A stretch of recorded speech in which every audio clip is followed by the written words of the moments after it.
خب برادر دیگر پرسید: السلام علیکم داملای محترم، در نماز تهجد اذان و قامت گفته می شود؟ نه برادر عزیز، اذان و قامت فقط و فقط برای نمازهای فرض و نماز جمعه هست. نماز 5 وقته چی وقتی باشه چی قضایی باشه، اذان و قامت براش سنت است.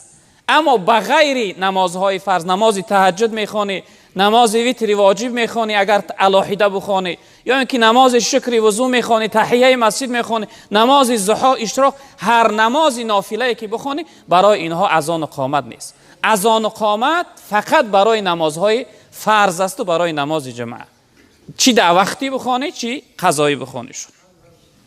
خب داملای محترم، نماز تهجد را چند رکعتی و چند رکعت خوانیم؟ نماز تهجد نماز شب است.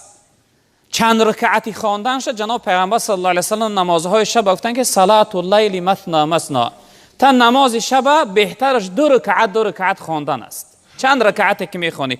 اما ای برادر پرسیده است که نماز تهجد چند خوانیم؟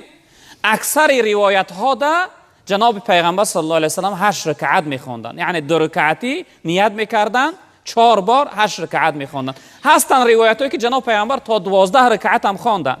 اصل نماز شب کمی در کمش، یعنی کمترینش 2 رکعت است، زیادترینش او همت هر انسان خودش است. چند زیاد خواندی یعنی از 8 رکعت زیاد خواندی، دیگرهاش قیام لیل گفتن نیت میکنی، یعنی نماز شب گفتن نیت میکنی. این نماز از پیغمبر بزرگوار صلی الله علیه و سلم ثابت. چند یعنی همت داری، چند غیرت داری، البته ذخیره و فایده قیامت میشه معنی نیست. چند رکعت زیاد خونی ان شاء الله که فایده خود است.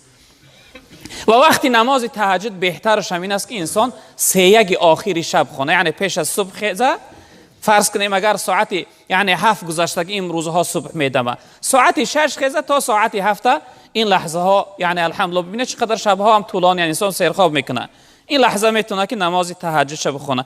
اما شخصیت اگر باوری نداشته باشه با بیدار خوابیش، میتونه که از ابتدا از سر شب هم ساعت ها یعنی 12 ساعت ها یک در ابتدای شب هم نماز شب خانه و خواب روه براش درست است.